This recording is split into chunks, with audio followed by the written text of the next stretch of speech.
Hello and welcome to episode 28 of the Bike Karma Bicycle Podcast. In a world often spewing with anger and fear, we're trying to be a safe haven for all bicycle-loving folk to get together and share stories and peacefully connect. I'm your ride leader, Tom Brown, and I have a foot in so many different camps of different bicycle lovers that it sometimes feels like I'm playing Twister. It does let me see that bicycles are one of the many ways that we can connect as human beings. Today we travel back in time to when American Velodrome Cycling was bigger than the NFL, NBA, or Major League Baseball. We then hear about how sometimes being in the wrong place at the right time helps you to avoid the tornado. And finally, we look at how some folks have combined a supported cycling tour with the fun of a farmer's market. You have a lot of podcast options out there, like lots of them, and I really appreciate you coming along for the ride with me each month.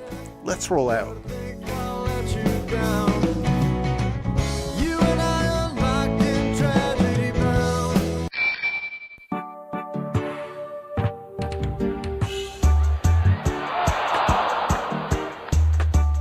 Cycling, competitive cycling, and overall cycling was bigger than baseball at the turn of the century. At the turn of the century, Madison Square Garden, anywhere from 1900 to 1920, would be full of spectators for 6 days, 24 hours a day. There was always one rider on the track for 6 days in a row. And the garden was full. And the gambling and the smoking and the drinking and the restaurants and the celebrities that came in at all hours of the night and put up big money to watch the racing get going after they'd been out partying and been all the nightclubs, they'd come in to the velodrome and the place would be packed at 4 a.m. And the riders would be out there sprinting for big cash money. And babies were born in the garden during the 6 days. I don't know how much bigger of an event you can get. I don't know if that happens today. I don't think so.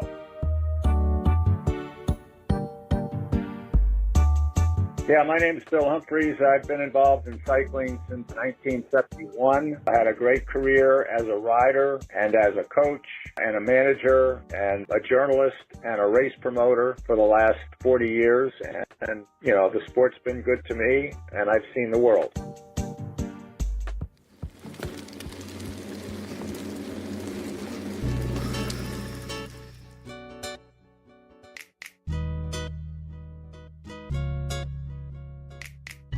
In all my involvement in the sport, one of the things that I started to become aware of is the history of the sport. And what I found over the years is that, the sport has exploded. It's no longer a niche cult as it was back in the 70s. So now it's open to the public, and the public is huge, and the participation is huge, and there's a lot of bike riders out there of all types. What most of them aren't aware of is the history of the sport in this country. And one of the things that people aren't aware of is that cycling, competitive cycling, and overall cycling was bigger than baseball at the turn of the century. Bicycle racers in the 1890s to the 1920s made more money than baseball players, and that includes Babe Ruth and Ty Cobb.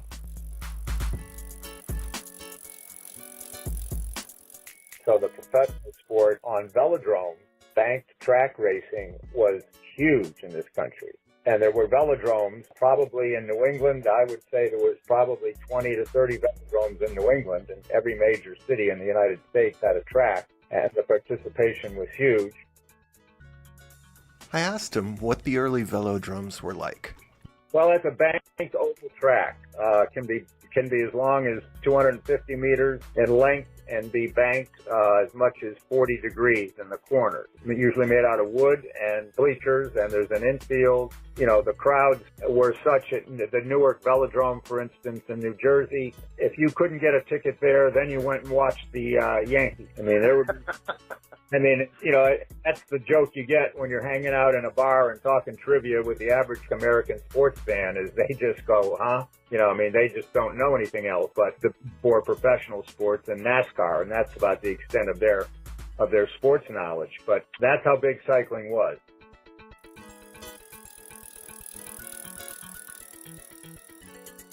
And it's all documented, and not just some guy, trying to spout off. It's all documented. And the other thing is, I learned a little bit about who the riders were that came before me that set the stage, that helped me get involved in the sport. The recent history is that, well, why did the sport die off? Why was it so popular then, and now, as big as it is, it's still not as big as it was? And the main reason the sport died off back in the 1920s was, the advent of the automobile and the gasoline engine.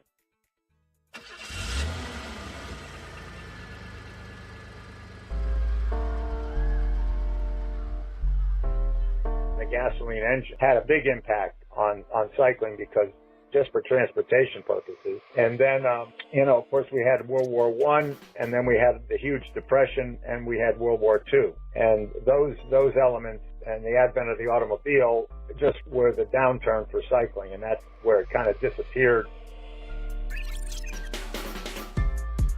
and started coming back. Probably the recent history would be the 70s. When I got involved in the sport, it was on an upswing, and money was starting to come back into the sport, and it started its growth pattern there, and people started paying more attention to it, and it's grown from there. That's when the revival of cycling started in the 70s.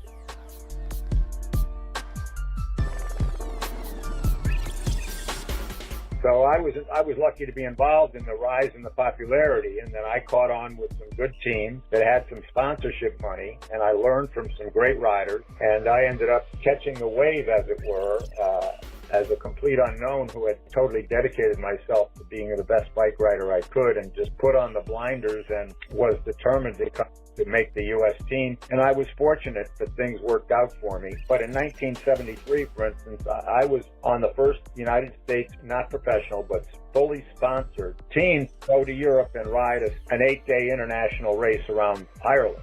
That was 1973. When we got over to Ireland, we were sponsored by Raleigh Bicycles, and the race in Ireland was sponsored by Raleigh Bicycles. There was 4 of us that went over, and all expenses paid, and we weren't expected to do well. I mean, they had never seen a fully organized U.S. team. Sure, they had seen individual riders who had gone to Europe on their own and raced, but they hadn't seen a fully sponsored team that showed up to race 8 days, 750 miles, and we surprised them. I mean, they didn't give us a chance in hell, and when the race was over, I think we were like the 8th place team out of 20 teams, and one of our riders, John Howard, was 3rd, and my other teammate finished 5th, and the race organizer was happy and, of course, invited us back. But the key to this was the commissar, the chief umpire or race official, the UCI commissar, was a guy named Phil Liggett. And Phil had his own big race in England called the Milk Race, and he's the guy who does all the commentary on NBC Sports or ABC Sports. He's been covering the Tour de France for American audience for over 30 years, probably longer than 30 years, probably 40 years. So he looked at us and just said, you guys are a little bit older than the average rider, but I still want to invite you to come to my race, the Milk Race, the following year. So we essentially opened up the doors to future teams to start racing in Europe. And at the time, I didn't realize how important a race that was, but history proves that it was a turning point for U.S. cycling. If I could interject just a little bit on that, one of my heroes is Greg LeMond, and when we look back at him a little bit later, when he went to Europe, it was still, I can't imagine what it was like for you a decade earlier. It was still like, someone from America, really? And there was a lot of prejudices against people in America because our cycling culture had been so systematically destroyed by the auto companies and that whole complex that wanted people to look at bicycling as a kid's thing. And it was huge, and it was literally burnt to the ground in America while it continued to thrive in Europe. Am I seeing that the way it was from your perspective? Oh, yeah, absolutely. Very good point. Right. The history was that, the sport would rise to the American public's eye every Olympic year. It would get a little bit of TV coverage on an Olympic year, and then it would disappear for 4 years, and then you'd see a little bit of track racing on the Velodrome. And the Tour de France, of course, was getting bigger and bigger and starting to get television time in America. But what people don't realize, and bringing up Greg, is that, the first American did not ride the Tour de France until 1981. And now the average sports fan is familiar with the Tour de France because, Greg won it 3 times. Lance, regardless of his history and how he did it, he raised the profile of the sport immensely during his time. And, the 7-Eleven team, the first American sponsored team to be professional, had great success in the Tour and got a lot of TV time. So people just assume, Americans have always been involved in the Tour de France, and that's not the case. You're right. It took a whole nother set of professional pioneers to go over there on their own and start to make headway. I was fortunate enough to become the junior national team coach, and Greg LeMond was one of my juniors in 1978, and those kids were totally dedicated, and we had finally a European coach, a guy who defected from Poland, where cycling was huge, and he came from one of their sports schools, and in Poland they told American bicycle racer jokes instead of us telling Polish jokes. And he taught us how the proper way, to train and race internationally. So I saw the rise of those juniors, and what Greg turned pro at a young age in 1980, and all of a sudden he wins the Tour de France in 1986 and was a world champion before that, and he was the Sportsman of the Year for Sports Illustrated and on the cover of the magazine in 1986, and all these talking head sports people, on these big radio stations and experts were just like in shock, like, who is this guy who made Sportsman of the Year? And it's not, a golfer, it's not an NBA player, it's not an NFL player, it's not a Super Bowl guy, it's this guy, Greg LeMond. Who in the hell is he? And they were just like really shocked that this had managed to sneak by them. And when they started to read about him, every one of these sports talking heads agreed that, okay, yeah, this kid deserves to be Sportsman of the Year. So that was a huge breakthrough. And the other aspect that came through that really helped the sport was obviously in 1980 Olympics when Eric Heiden at Lake Placid won 5 gold medals. And then he switched right over to bicycle racing and almost made the summer Olympic team that summer, even though we didn't go to Moscow. And he raced the entire circuit for 2 or 3 years, and he raised the profile to the mainstream meets for cycling. So between LeMond and Eric Heiden, and then the Olympics in 1984 being in Los Angeles, and we got all kinds of medals there. Of course, the Russians boycotted it. Didn't matter. Those 3 things put it in the public spotlight and rocked it right into the 1990s and the year 2000.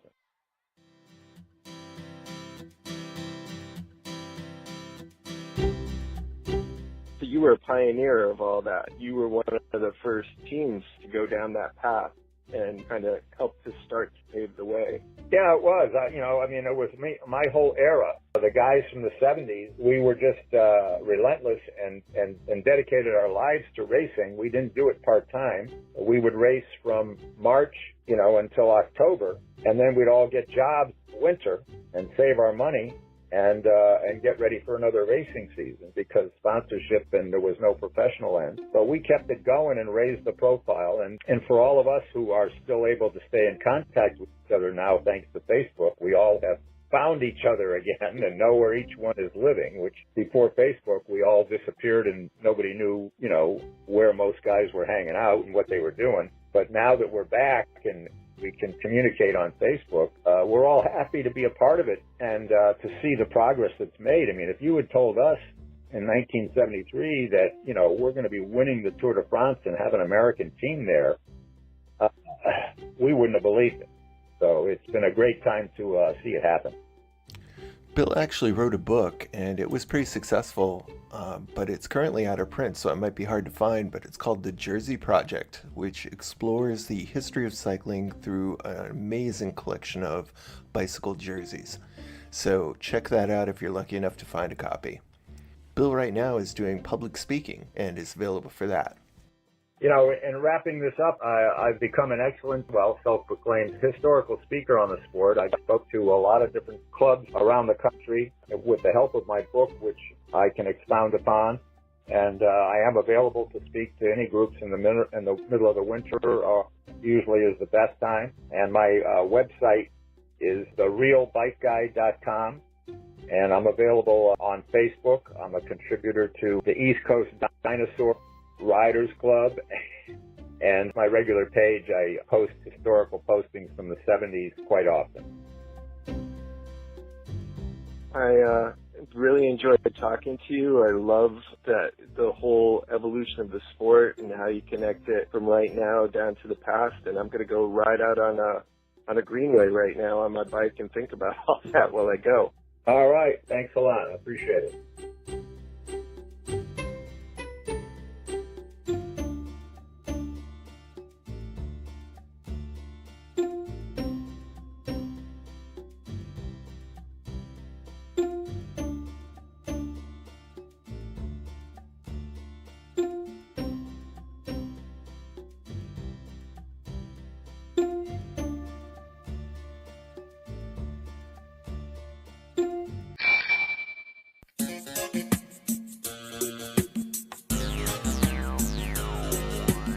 Hey, if you're anywhere near Connecticut on June 10th, please come check out the 5th annual Wethersfield, Connecticut Bicycle Festival Show and Swap Meet. General admission is free and Cellar Space supports the Wethersfield High School Bicycle Club, where our mission is to support all positive bicycle activities in our greater school community. This year, we hope to buy a nice truing stand and have some money in the coffer for parts as we need them. If you can't make it but would like to support the club, please check out our very reasonable wish list on Amazon. You can easily support the club with many items under $20 and have the items shipped directly to the school. Just search for WHS Bicycle Club to check it out. Wethersfield is WETHERS Field. We are in the state of Connecticut in the United States, and we have people from all the surrounding states come to this festival, so it's kind of a good bicycle time. We do hope to see many of you there at the festival, so check out the event on Facebook. Key terms are Wethersfield Bicycle Festival. If you can't make it to our swap meet, please, you owe it to yourself to check out one of your local swap meets. We're one of the only ones in our region, especially this year right now. There's going to be another one in southern Connecticut after that, but a few of them have stopped, but every once in a while a new one will pop up. So go check out a swap meet. It's a good bicycle time.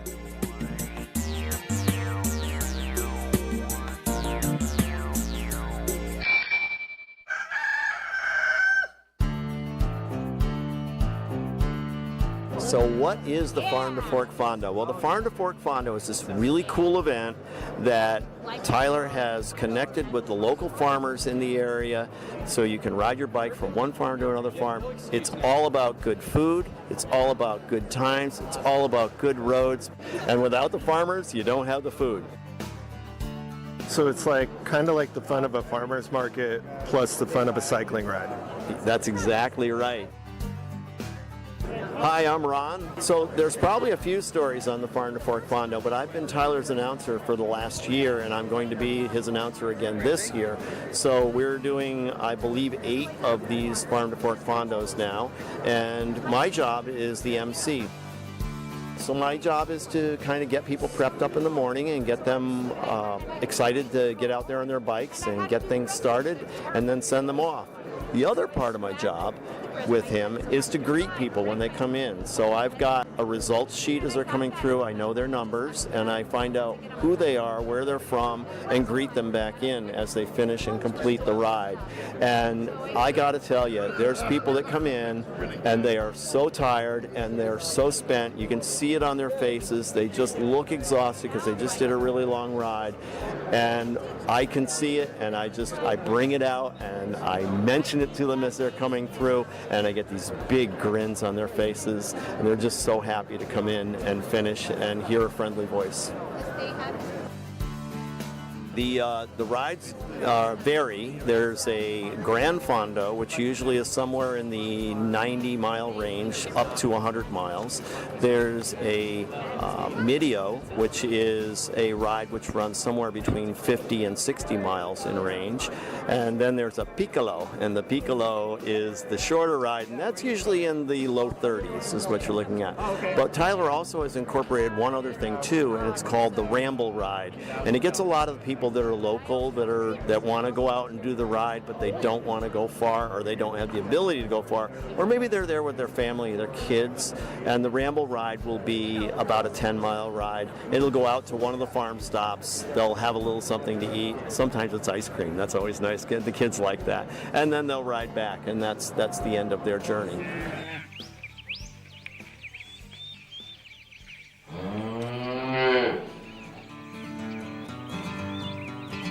So yeah, I'm Fran Storch, and I'm Ron Menez's fiance, and I've done a bunch of Farm to Fork Fondos. I get to go to them with Ron, so it's really lovely.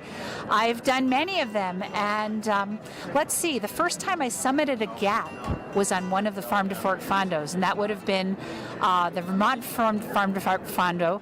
That was in 2016, and I got to summit Brandon Gap, Baby Gap, and App Gap, and that was amazing. It was a very, very beautiful ride, a very long ride, 112 miles. So summiting the gaps was really wonderful, but I must say that at about mile 95, there was a tremendous farm, and it was a really great farm. It's just situated at the perfect spot. It was a berry farm, and I pulled into this farm, and they were really happy to see me. Like when you go to all of the rest stops, they cheer for you as you come in, and it's really lovely. And so I got in there. They had huge bowls of fresh raspberry jam from raspberries that they were picking right then, and they had 2 huge bowls of 2 kinds of raw honey. And I don't eat gluten. They offered me crackers. I said, I don't want the crackers. They're like, all right, here's some spoons. So I'm eating spoonfuls of this raspberry jam and this raw honey. And raw honey, by the way, is a wonderful food, an energy food to get you the rest of the way on your bike. It's terrific. And it was the best honey I ever had, and the best raspberry jam. It was a beautiful sunny day. The people were really nice. You get to eat great food. They have great bands and food afterwards. It's just a great time.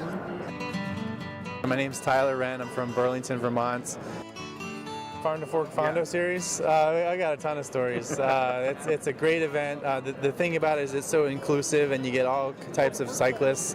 I spent my pro cycling career just with racers who are really focused on difficult courses, and the people we get at these events are just, they want to be fit, they want to enjoy the food and the farms. I had this great story of our very first Farm to Fork Fondo event was in Hudson Valley, and we put so much planning into it, but the day of the event, it was a miserably cold, rainy day.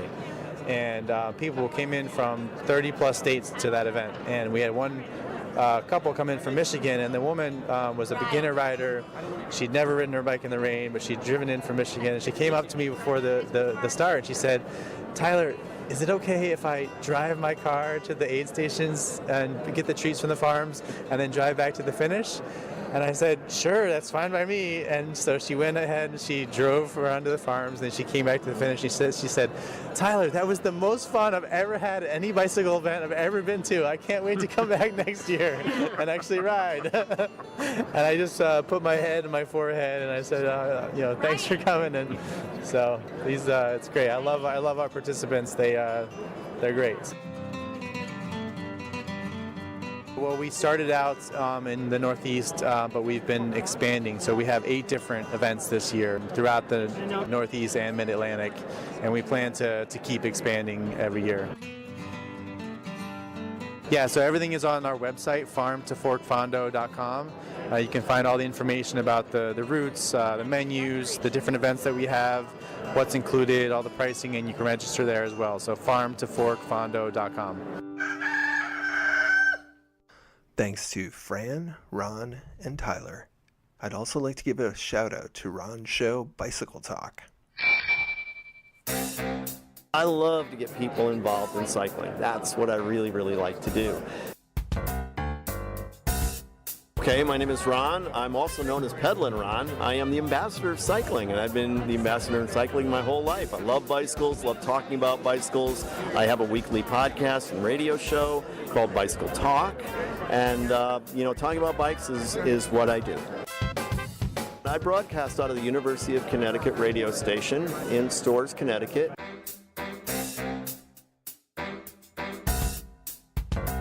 If you want to contact me and be on the show, or you have some interest in contributing information to the show, anything interesting that you might have that you want to share about bicycles, Bicycle Talk, the numeral 1 at gmail.com is my address. Or you can also reach me on Facebook, and that is Bicycle Talk on Facebook.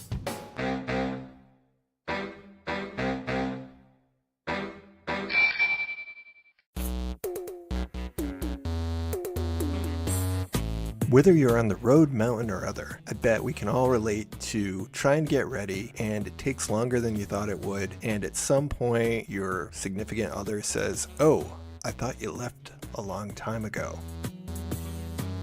And you feel like, yeah, I wish I left a long time ago. I'm still getting my stuff together. So that can be very frustrating, especially for new cyclists, is getting all your ducks in a row before you get out on the bike, because there's nothing worse than forgetting something. I learned a little mantra that just kind of helps me to not get frustrated with how long it's taking me to get ready sometimes. When I start to feel myself get frustrated about how long it's taking me to get out of the house, I think to myself, the universe is keeping me from going right now because I'm going to miss an accident, or I'm going to miss a close call, and that's nice. So I'm not going to feel bad about starting off a couple minutes later than I would have. Sometimes that really works well, and you avoid the rain. You get home right before the rain starts. Other times, you get out just as it goes from being sunny to dark clouds. Michael White had some of these ups and downs of touring in Canada, but it turned out to be really lucky that he was where he was when he was. A little bit later, and it could have been bad. Okay. I was biking from my mother's house in Wasaga Beach to my father's house in Ottawa, as opposed to driving it, because every time I come to Canada, I tend to drive between the two of them. But as I'd taken up cycling in the UK, I wanted to give myself a challenge, so I decided to try and bike it. And everything that could go wrong in that trip did, but I learned a fantastic amount of multi-day bike touring about what not to do and what to do, mostly about what not to do.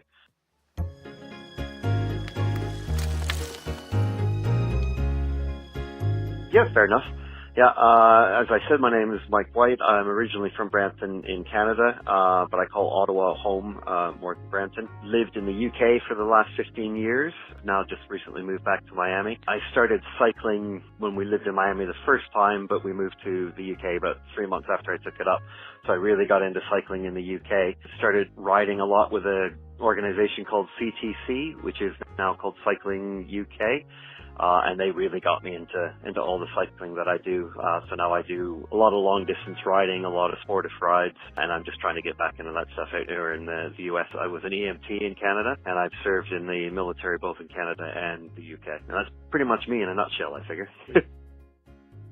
So I started, I believe it was a Wednesday, but it was definitely 7 o'clock in the morning because it was a nice, cool day for me to start. And I took off from my mom's house.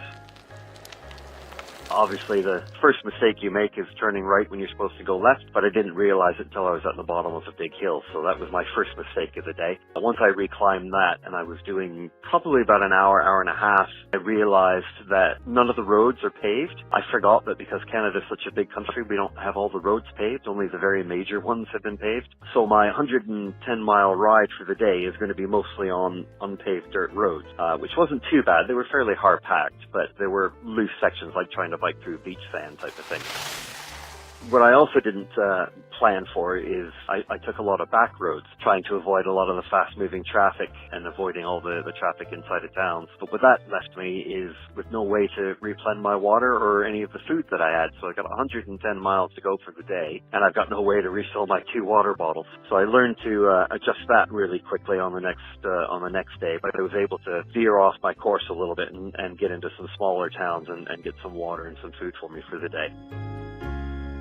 Yeah, so I'm riding a mixture of roads and trails. There's a trail that they're building. It's supposed to go from the coast to coast in Canada, called the Trans-Canada Trail. So I was on that and off that for long parts. I don't think it's fully finished yet, but they're still working on it. And I'm coming into a city called Aurelia, and I'm looking to actually get onto the actual Trans-Canada Trail at that point. And it's through some wooded areas, and I'm just down this dirt road trying to find the entrance off into the woods off on my left. And I'm biking along. There's nobody else on the road. It's just me, just biking along in my own little world. And then eventually this pickup truck comes up behind me, and it's one of these big pickup trucks that, you know, when it's sitting right on your wheel by about 6 feet, you can't see the driver. Like, it is that high. All I could see was grill when this pickup truck is coming behind me. And I start to get the usual, you know, aggro that cyclists get from a lot of drivers. You know, he's leaning on the horn, he's revving the engine, he's getting closer and then backing up, and he's yelling out the truck that he's in. But because it's a big diesel engine, I can't really hear what he's saying. But I figured it's just the usual anti-cyclist stuff that gets yelled at us all the time. I moved over to the right-hand side of the road, hoping that he would pass me, and he just didn't seem interested in doing that. And it was a wide enough road, even though it was unpaved, for him to do that. Anyway, so he's behind me for about 2 minutes, and I finally see my turn into the woods for the pass. It's beautifully marked, so it was well done for whoever manages that part of the trail. So I move out to take the lane, as you do. Not that it was a real lane, it's a dirt road, so I could turn left into these woods. And as I do that, he undercuts me on the right-hand side, almost slides his truck into the ditch, and then cuts right in front of me and stops the truck right at the entrance, blocking the entrance to the trail. And I was thinking, oh, you know, what does this dick want? You know, like, I haven't done anything to him. The road was completely clear. I'm thinking, you know, what is it he wants? And he starts to jump out of the pickup truck. And I'm clipped into my pedals because I have mountain bike SPD shoes on at this point. And I'm thinking, great, he wants to have a fight. And I'm thinking, I'm still clipped into the bike. I have to get off the bike, get off the bike, get off the bike was my only thought that I could think. And I managed to get off the bike, and I positioned the bike fully loaded with my bags in between me and him. And he just comes out and starts asking me questions like, how far have I gone today? Where am I headed? What's my total distance that I'm going to do? And all sorts of these questions. And it turns out he's a mountain biker. He's just curious to see what I'm doing because he saw the bags all over the bike and he wanted to know what I was doing. So obviously I have to get my heart rate and breathing back under control because I thought he was coming out to beat the hell out of me. And I had to explain to him, said, look, buddy, do you realize what you just did to me? You scared the hell out of me with all of that stuff. I thought you were coming out to beat me. And he apologized completely and profusely. He had no idea, you know, how his actions had made me feel because apparently he doesn't ride on the road. He only rides on the mountains. And so he apologized profusely, and the most Canadian-esque thing that you could possibly imagine is he runs a maple syrup farm about a mile up the road from where we were talking. So he invites me to go and have a tour of his maple syrup farm that had been in his family for generations. And for the life of me, I can't remember the name of the actual farm. Otherwise, I would let you guys know it. So he gives me a wonderful tour of this farm, a lot of old history, a lot of tools there, a lot of pictures, a couple of famous people that had been there, and it was absolutely beautiful tour. Again, you know, it was about an hour that I was there with the guy, and I had good conversations, and everything was fantastic. So it's time for me to head off, so he gives me a couple of bit of maple candy, which would be great, you know, on a long distance ride like that, but he also gave me a gallon of maple syrup, which is great, but that thing weighs a ton when you're already loaded to bear, and I had to strap it onto one of the bags, which was not an easy thing to do, and then you have balance issues on top of that. But anyway, so that was great. We parted on good ways. He did give me a business card, but I lost it on the trip, unfortunately, which is why I can't remember the name of the actual farm. And I carried back on up the road to find my trail again. Popped into the city of Aurelia, went and had lunch at an AMW, which is kind of like a McDonald's-esque restaurant in Canada. And then it was time for me to head off again. But by this time, the wind was really starting to pick up. And it was obviously a headwind. You know, as a cyclist, you only ever have headwinds. And I have to go through Aurelia because I have to get over a bridge, so there's no way I could have avoided this city anyway. So I cross over the bridge to get to the other side, heading towards Kawartha Lakes, which is where my warm showers people were based. And this is all before GPS time, so I only have route cards. So I only have traveled this many miles on this road, turn right, and then another, you know, this many miles. But at the other side of Aurelia, there was roadworks, so I had to detour. So that messed up all my math. And at, you know, 90 some odd miles you can't do math anymore anyway. So I got myself a little bit lost, but I'm in farming country, and I know farmers tend to know each other, and from what I understood where I was staying, they were a farm as well. So I start knocking on farm doors and seeing if they know where these people live and where I am, and I think I hit 3 houses before I finally found someone that knew these people, and I was only 2 or 3 miles away from them when I found that. So I managed to get myself to this family's place, got my bike in their garage, and literally got into the house before the heavens opened, and it just, I mean, it was torrential downpour. You couldn't see 6 feet in front of you. It was coming down so thick. And my warm showers host gave me the news that they were exceptionally worried about me because I was a number of hours late because I got lost, of course. But about an hour after I left Aurelia, a tornado had come through and almost wiped it off the map. So I was that was the wind that was picking up, and apparently it did some good damage to this guy's maple syrup farm as well as a lot of other people's houses and businesses, of course. But I had managed to miss it by about an hour, so I was really, really lucky on that first day and got in before any of the rain really hit me as well. So that was day 1. Day 2 was pretty fun too.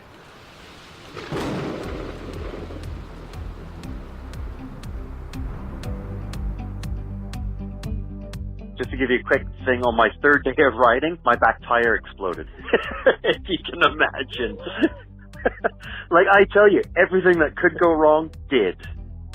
And are all your tours like this, or is this one? This is the only one that stands out.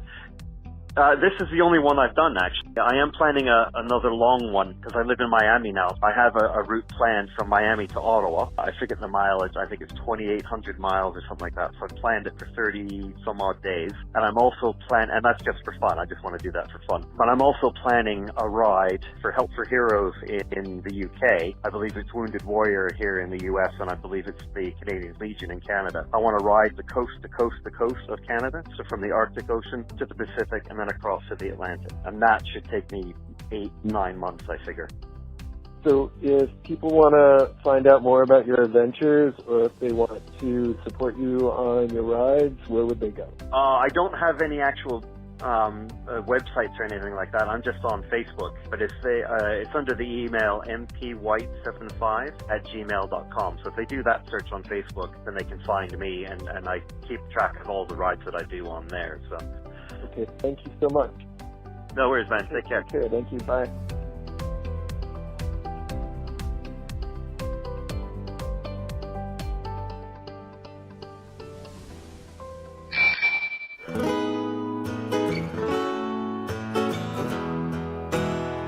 Well, that brings us to the end of this episode of the Bike Karma Bicycle Podcast. I want to thank the band Mobjack and Keller Glass for our opening and closing theme music. Go check them out at mobjackmusic.com. Thanks again to Bill Humphreys for sharing his story on the history of cycling, Michael White for sharing his touring story, and to Ron, Fran, and Tyler from the show Bicycle Talk and the Farm to Fork Fondo. Thanks also to all the folks who've done over 16,000 downloads in 50 states and over 50 countries. Still looking for that dream email from Oprah? And at least one listener in Greenland. If you are a potential sponsor or have an idea for the show, please feel free to contact me at bikekarmaguy@gmail.com. The best thing you can do as a listener to help is just share, follow, and leave a positive review. I know it takes a couple of minutes, but it is really appreciated and really helps the show out. Thank you. Speaking of which, I'd like to thank T. Yodi for the nice comment, Luggerson for the nice review on iTunes,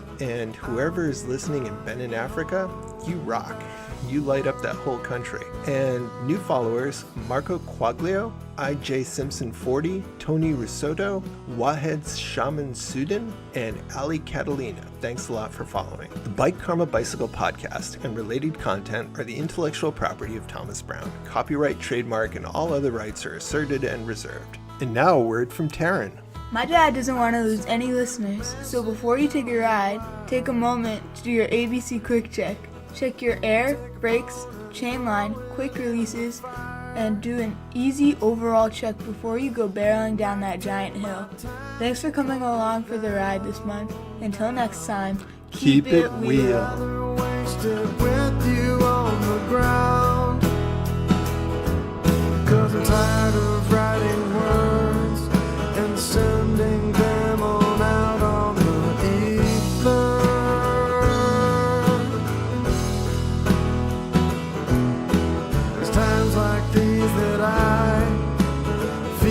like